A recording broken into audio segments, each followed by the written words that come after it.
सोने के बाद आत्मा कहाँ जाती है, क्या करती है? आत्मा का रहस्य। कई लोग इस सवाल का जवाब जानने के लिए इच्छुक रहते हैं। उलझने को कई सवाल हैं, जिनके जवाब मिल पाना काफी कठिन है। कई बार सोने के बाद हमारे आत्मा परमात्मा से मिलकर आ जाते हैं। इसी कड़ी में आज हम एक रहस्य पर से पर्दा उठाएंगे। आज का सवाल है कि सोने के बाद आत्मा कहाँ जाती है? सोने के बाद आत्मा घूमने के लिए जाती है। अगर कोई बांध ले आत्मा को तो क्या होगा? इस सवाल का जवाब हर इंसान को जानना बेहद ही जरूरी है। मित्रों, आपसे अनुरोध है, आप भगवान श्री कृष्ण के भक्त हैं तो कमेंट में जरूर लिखिएगा जय श्री कृष्णा। कुछ भौतिकतावादी लोग इस वीडियो को स्वीकार नहीं कर पाएंगे क्योंकि उनको लगता है कि यह सब पाखंड है। असल में पाखंड जैसा कुछ होता नहीं है। आत्मा कोई पाखंड नहीं है। आत्मा एक जीव है जो कभी नहीं मरता है। कुछ पत्रिकाएं आपको यह बता सकती हैं कि आत्मा नहीं होती है, लेकिन मित्रों, अब तो विदेशी वैज्ञानिक भी आत्मा को सिद्ध कर चुके हैं। खैर, इसके बारे में हम बाद में विस्तार पूर्वक से बात करने वाले हैं। एक श्लोक में भगवान कृष्ण कहते हैं कि हे पार्थ, आत्मा को ना शास्त्र काट सकते हैं, ना आग जला सकती है, ना उसे हवा उड़ा सकती है और ना ही उसे कोई दुख होता है। आत्मा सदा ही अमर रहता है। दोस्तों, कुछ लोग कहते हैं कि सोने के बाद आत्मा पता नहीं कहां कहां की यात्रा करते हैं। कभी तो आपने सोचे होंगे कि सोने के बाद आत्मा आखिर जाती कहां है। सपनों का मनोविज्ञान शुरू से ही मनुष्य के लिए कौतूहल का विषय रहा है। दार्शनिकों, वैज्ञानिकों और मनोचिकित्सकों ने अपने अपने ढंग से इसकी व्याख्या की है। दोस्तों, जैसा कि आप सभी को मालूम है कि जब हम सब गहरी नींद में होते हैं तो हम सब स्वप्न देखते हैं। सपना आज भी शोध का रोचक विषय बना हुआ है। हालांकि स्वप्न शास्त्र बहुत कुछ कहता है, पर वैज्ञानिक आज भी उलझा हुआ है। उसे अचेतन मन की भाषा मानते हुए भी अभी तक कोई निश्चित मत नहीं बन पाया है। हजारों साल पहले यूनान के दार्शनिक हिप्पोक्रेटस का मानना था कि नींद के बाद आत्मा शरीर से निकलकर यहाँ वहाँ घूमती है।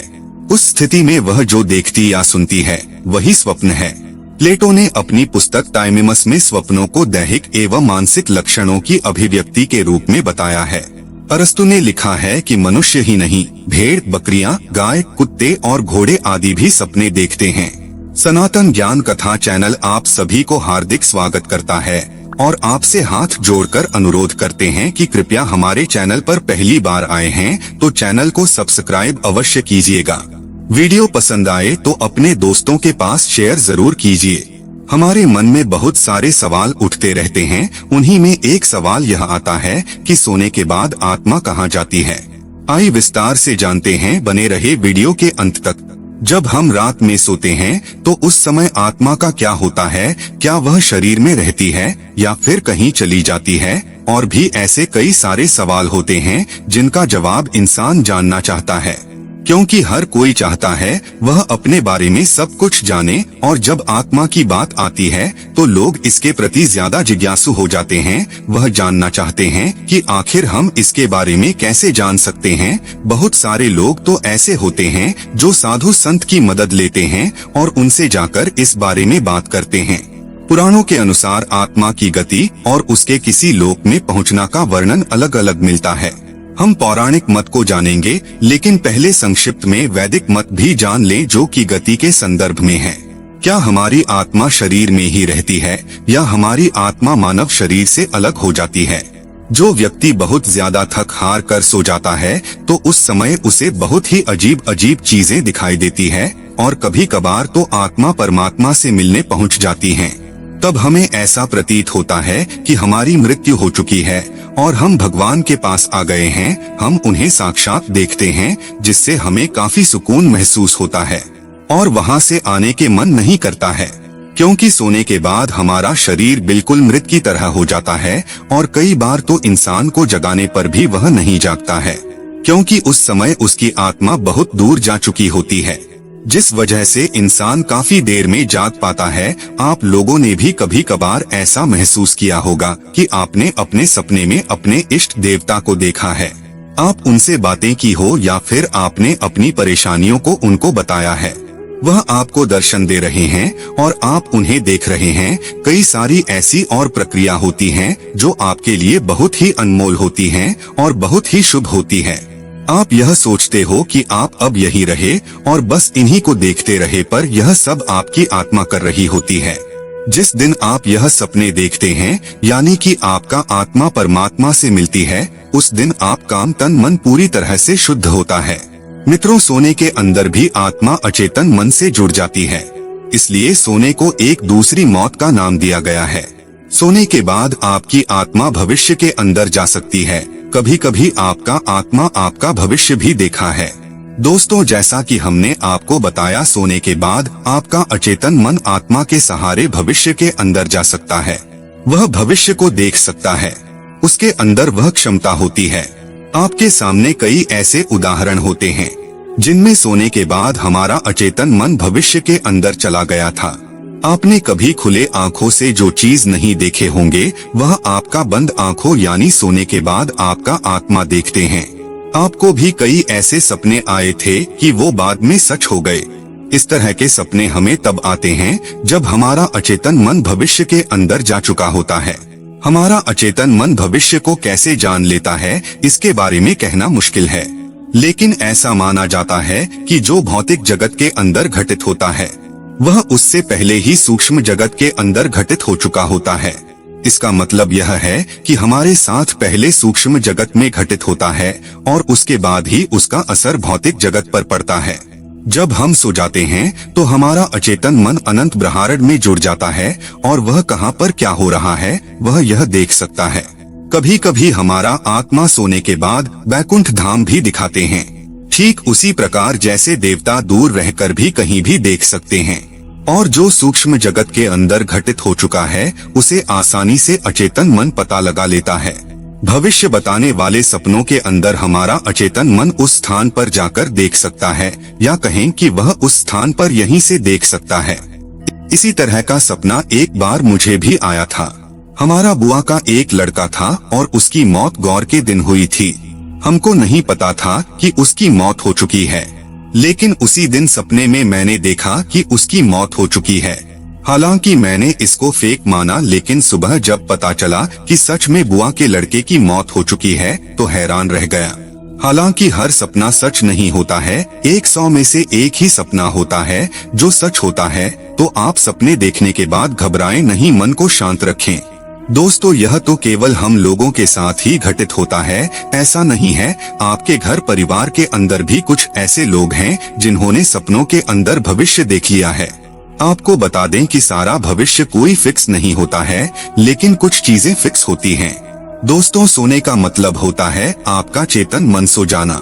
चेतन मन, जो कि आपके शरीर का एक हिस्सा कहा जाता है, वह सो जाता है। जब आप सो जाते हैं तो आपका सिर्फ चेतन मन ही सोता है। चेतन मन जो बाहर का मन होता है, लेकिन अंदर का मन कभी सोता ही नहीं है। उसे इसकी कोई जरूरत नहीं होती है। चेतन मन जब सो जाता है तो हम बाहर की चीजों को देखना और सुनना बंद कर देते हैं, और देखते भी हैं तो यह चेतन मन की मदद से नहीं होता है। कुछ लोग जो मर चुके और बाद में वापस जिंदा हुए, तो उन्होंने वो सारी बातें बताई जो उसने नहीं देखी थी। इसका मतलब था कि वे अपने अचेतन मन से जुड़े थे। दोस्तों, आत्मा कुछ नहीं करती है, क्योंकि वह एक अभौतिक सत्ता है। उसके अंदर कोई राग होता ही नहीं है। जब हम निर्गुण की बात करते हैं तो वह आत्मा ही होती है। जब हम सो जाते हैं तो हमारा अचेतन मन आत्मा से जुड़कर क्रियाशील हो जाता है, और उसके बाद हम सपनों के अंदर चलते हैं। इस तरह से देखकर हमें लगता है कि सोने के बाद हमारी आत्मा कहीं जा रही है। खैर, आपको पता होना चाहिए, यह नोविज्ञान से संबंधित गहन विषय है। इसका उत्तर बहुत विस्तृत है। आप इतना समझ लीजिए कि आत्मा कभी सोती नहीं है, हमेशा क्रियाशील रहती है जब तक वह शरीर में है।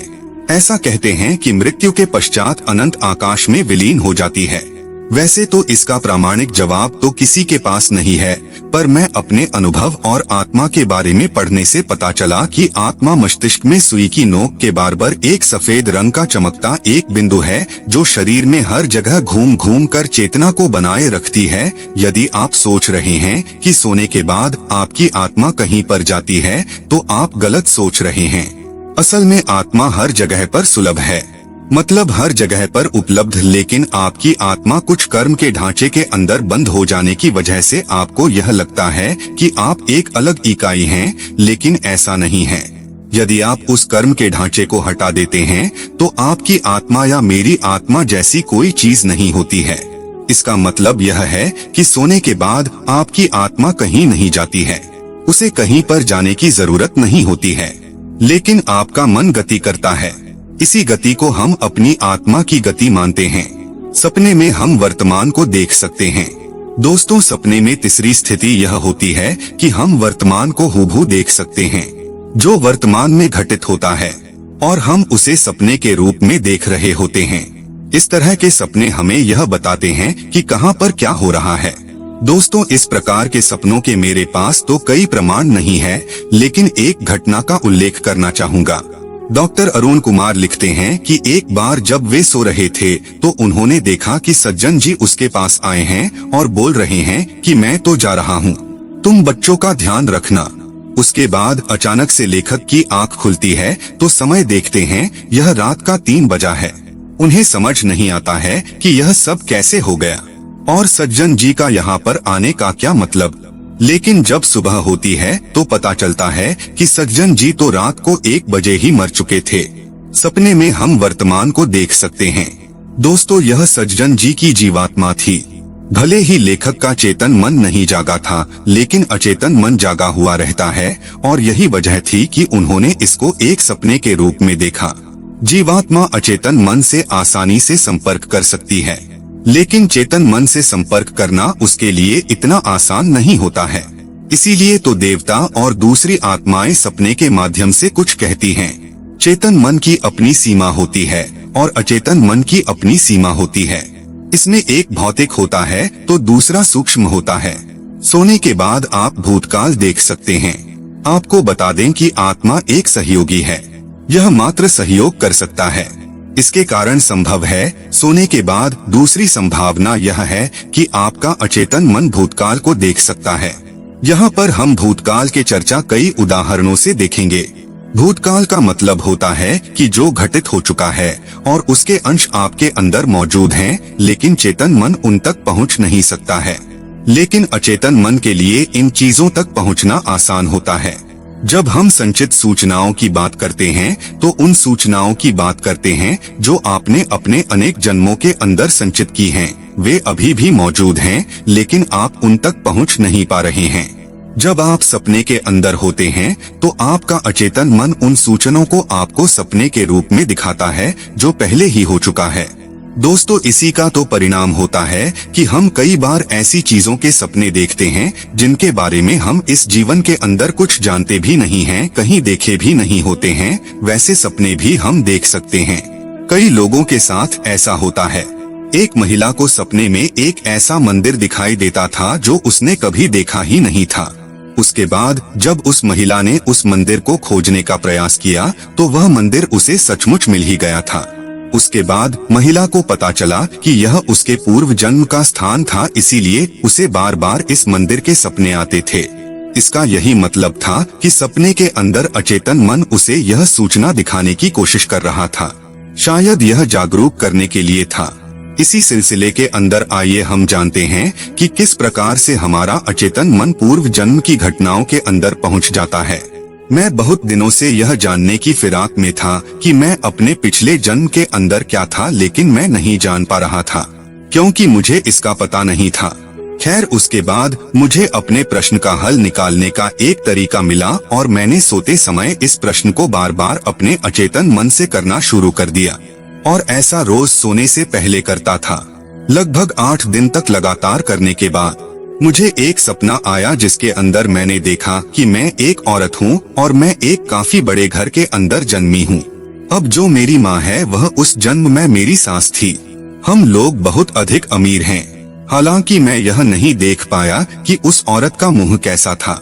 दोस्तों, इस वीडियो के अंदर हमने यह जाना कि सोने के बाद हमारी आत्मा के साथ क्या होता है।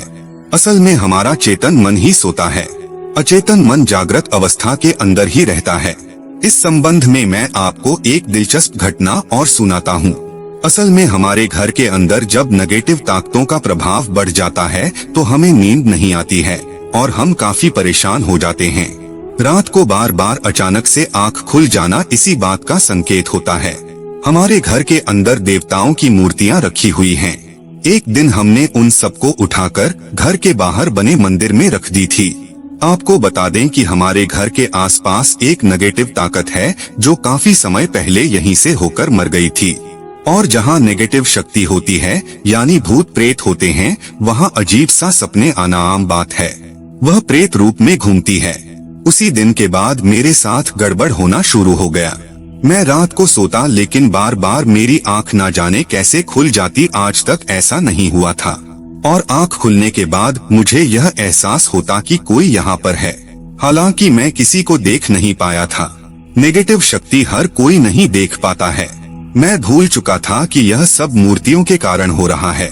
यह 9 दिन तक होता रहा और मुझे ऐसा होने के पीछे कारण समझ नहीं आ रहा था।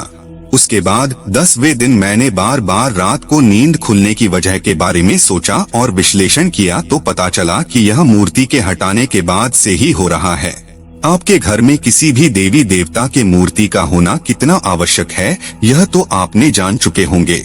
उसके बाद मैंने उन मूर्तियों को वापस उसी स्थान पर रख दिया जहां पर वे पहले से ही थी। बस उसके बाद अपने आप मुझे नींद आने लगी। हालांकि इन सब घटनाओं से मुझे यह लगता है कि कोई भी नेगेटिव ऊर्जा जब हमारे आभामंडल को रात के अंदर भेदने की कोशिश करती है या उसकी तरफ आकर्षित होती है तो हमारा अचेतन मन चेतन मन तक यह संदेश पहुंचा देता है। यही वजह है कि हमारी आंख अचानक से खुल जाती है। हालांकि रूटीन के अंदर तो यह तय होता है। जैसे आप रोज 5 बजे उठते हैं तो आपका अचेतन मन आपको 5 बजे उठा देगा।